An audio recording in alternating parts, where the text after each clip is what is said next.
dengar, wahai kawan, hikayat lama berwajah baru, penuh nasihat dan teladan. Inilah pada zaman dahulu.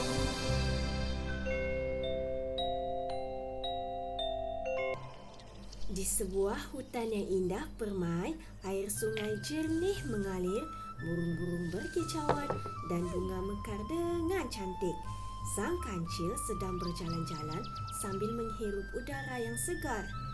La la la la la, senangnya dalam hati, nampak hutan yang indah. Tiba-tiba, dia terdengar bunyi bising di tengah hutan. Sang kancil berlari ke arah bunyi tersebut. Rumput ini milik aku.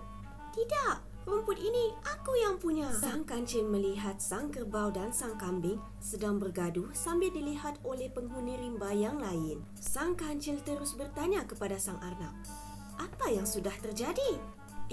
Sang kancil, sang kerbau dan sang kambing sedang bergaduh. Alah, macam biasa, berebut padang rumput, jawab sang arnab. Kalau begitu, kenapa kamu tidak tolong hentikan pergaduhan mereka?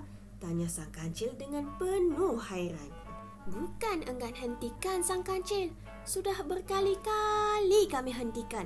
Tapi mereka berdua ini bingung tengkar cerdik bekar. Susah betul hendak bermuafakat dan diajak berbincang. Sampai kami pun penat hentikan pergaduhan mereka.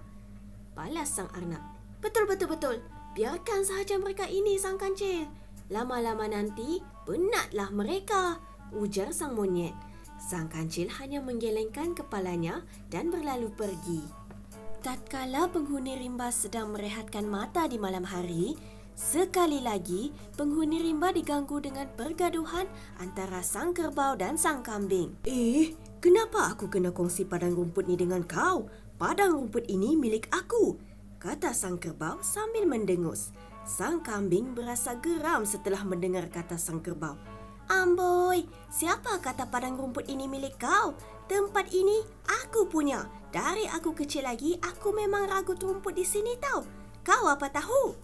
Sang kambing membalas kata sang kerbau dengan suara yang tinggi. Sang kerbau dan sang kambing saling berlawanan antara satu sama lain sehingga mengganggu ketentraman penghuni hutan. Sudah! Aku sudah tidak tahan dengan kamu. Kamu sering bergaduh. Masing-masing enggan mengalah. Tidak sah kalau tidak bergaduh. Aku hendak tidur pun tidak tenang, marah sang arnab. Betul, kamu berdua sudah melampau. Sampai ke waktu malam pun hendak berebut padang rumput. Ish. Ini tidak boleh jadi.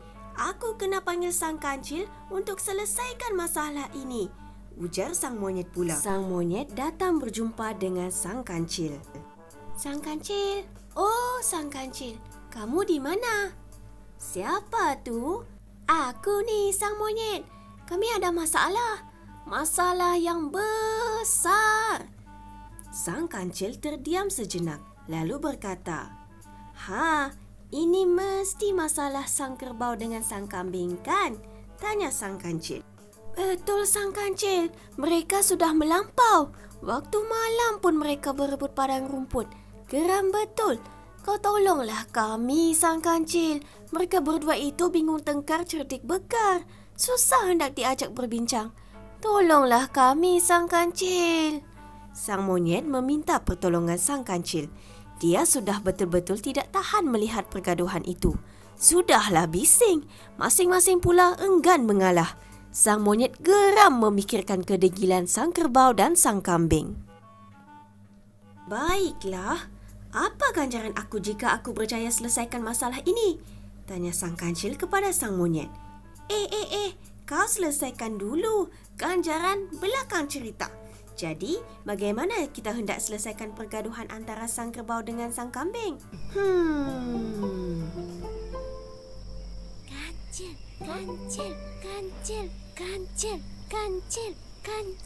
Kancil. Aku ada idea. Apa dia? Tunggu dan lihat, kata sang kancil sambil mengenyitkan mata ke arah sang monyet. Sang kancil dan sang monyet berjalan menuju ke arah sang kerbau dan sang kambing yang masih bergaduh. Kelihatan mereka berdua berebut padang rumput sambil diperhatikan oleh penghuni rimba yang lain. Sang kancil hanya menggelengkan kepalanya. "Hai, masalah betul. Ganggu tidur aku saja," getus hati sang kancil sambil berjalan ke arah sang kerbau dan sang kambing. "Cukup! Aku datang membawa utusan Raja Sulaiman. Barang siapa hendak memiliki padang rumput ini dengan sepenuhnya, maka mereka hendaklah membayar cukai, iaitu 8 biji durian, 3 biji manggis, 2 gigi taring sang buaya dan 5 helai rambut sang rimba. Persembahkan cukai ini kepada Raja Sulaiman dan padang rumput akan menjadi milik kamu serta-merta." Pergaduhan sang kerbau dan sang kambing terhenti apabila mendengar apa yang dikatakan oleh sang kancil. Sang kerbau seolah-olah tidak percaya akan utusan yang dibawa oleh sang kancil. Baginya, sang kancil ini penuh dengan helah. Benarkah apa yang kau katakan ini, sang kancil?" Kau merakui utusan Raja Sulaiman, sang kerbau?" soal sang kancil dengan nada yang serius. "Aku percaya dengan kau, sang kancil. Biarkan sang kerbau tu, dia memang lembab sikit. Bagaimanakah jika kami tidak berjaya dapatkan cukai itu, sang kancil?" tanya sang kambing bersungguh-sungguh. Dia dapat bayangkan padang rumput itu menjadi miliknya dan tidak perlu berebut dengan sang kerbau lagi. Kalau tidak dapat bayar cukai, kamu dua dilarang datang ke padang rumput ini." Sang kambing terkejut mendengar jawapan sang kancil. Kau takut kan, sang kambing?" tanya sang kerbau sambil ketawa setelah mendengar jawapan sang kancil. Mana ada. Kau tunggu, padang rumput ini pasti akan menjadi milik aku," jawab sang kambing dan berlalu pergi. "Aku akan pastikan aku akan dapat cukai itu," getus hati sang kancil. Sang kerbau berjalan-jalan mengelilingi hutan mencari cukai untuk dipersembahkan kepada Raja Sulaiman. Gitu juga dengan sang kambing. Sang kancil bertembung dengan sang kerbau dan sang kancil, lalu bertanya, "Adakah kamu sudah mendapat cukai yang dikehendaki oleh Raja Sulaiman?" "Tiada hal, sang kancil. Aku sudah pun berjaya mendapat 8 biji durian dan 3 biji manggis," jawab sang kerbau sambil tersengih. "Aku pun sama," kata sang kambing memandang sang kerbau dengan mata yang tajam. Sang kerbau dan sang kambing saling menjeling antara satu sama lain. Buah durian dengan buah manggis saja.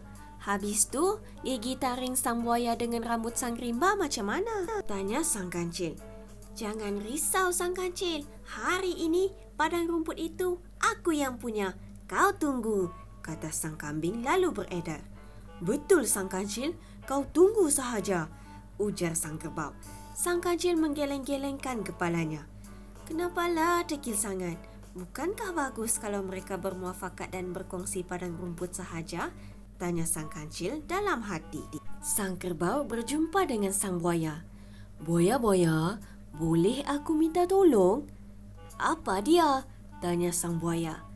"Boleh minta gigi taring kau?" Boleh. Untuk kau apa sahaja yang tidak boleh?" kata sang buaya sambil menghampiri sang kerbau. Kenapa kau makin dekat dengan aku ni, sang buaya?" "Alah, tidak perlu susah-susah datang dekat. Kau beri sahaja gigi taring kau, tidak banyak pun, 2 batang sahaja," kata sang kerbau. Sang kerbau berasa pelik dengan sang buaya yang semakin menghampiri dirinya di tebing sungai. Sementara itu, sang kambing bertemu dengan sang rimba. "Wahai sang rimba yang gagah lagi kan tampan, aku ada permintaan."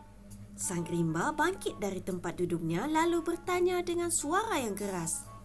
"Apa permintaan kau?" "Boleh berikan aku 5 helai rambut kau? 5 helai sahaja." "Kau mahu rambut aku? Berani betul." Sang rimba seolah-olah tidak percaya apa yang didengari lantas menerkam sang kambing. Pada keesokan harinya, sang kerbau dan sang kambing berjumpa sang kancil sambil menangis kesakitan. "Sang kancil, tolong kami. Aduh, sakitnya." Sang kancil terkejut melihat keadaan sang kerbau dan sang kambing. Sang kerbau dan sang kambing, apa sudah terjadi?" soal sang kancil. "Aku jumpa sang buaya minta gigi taring." Tapi gigi taring dia terus terkam kaki aku, jawab sang kerbau melihat kakinya yang cedera akibat digigit oleh buaya. Kau pula sang kambing, kenapa dengan kau? Mana tanduk kau? Kenapa tanduk kau nampak lain? Sang kancil berasa hairan melihat tanduk sang kambing. Sang kambing terus menjawab, aku jumpa sang rimba minta 5 helai rambut. Tapi dia patahkan tanduk aku, sang kancil. Sakit. Aku sudah tidak sanggup lagi, sang kancil. Aku putus asa. Kau ambillah padang rumput tu, sang kerbau. Tidak apa, sang kambing. Padang rumput itu milik kau. Kau ambillah. Sang kancil beritahu dengan Raja Sulaiman, aku tidak inginkan padang rumput itu lagi. Sang kancil seolah-olah tidak percaya dengan apa yang dikatakan oleh sang kerbau dan sang kambing. Betulkah apa yang aku dengar ni? Betul, jawab sang kerbau dengan sang kambing dengan serentak. Betul ni, tidak menyesal. Betul. Baiklah, sang kambing dan sang kerbau. Sebenarnya cukai itu bukan utusan Raja Sulaiman, tapi aku sengaja reka cerita supaya kamu tidak bergaduh lagi. Kamu tahu tidak, pergaduhan kamu telah mengganggu ketenteraman penghuni di hutan ini. Siang malam bergaduh, enggan bertolak ansur antara satu sama lain, bingung tengkar cerdik begar. Kan bagus kalau kamu berkongsi sahaja padang rumput itu.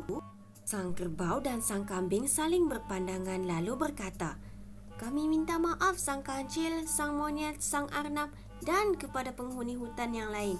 Kami janji kami tidak akan bergaduh lagi. Semua penghuni rimba bersorak gembira mendengar kata-kata sang kerbau dan sang kambing. Sejak daripada itu, sang kerbau dan sang kambing tidak bergaduh lagi dan berkongsi padang rumput.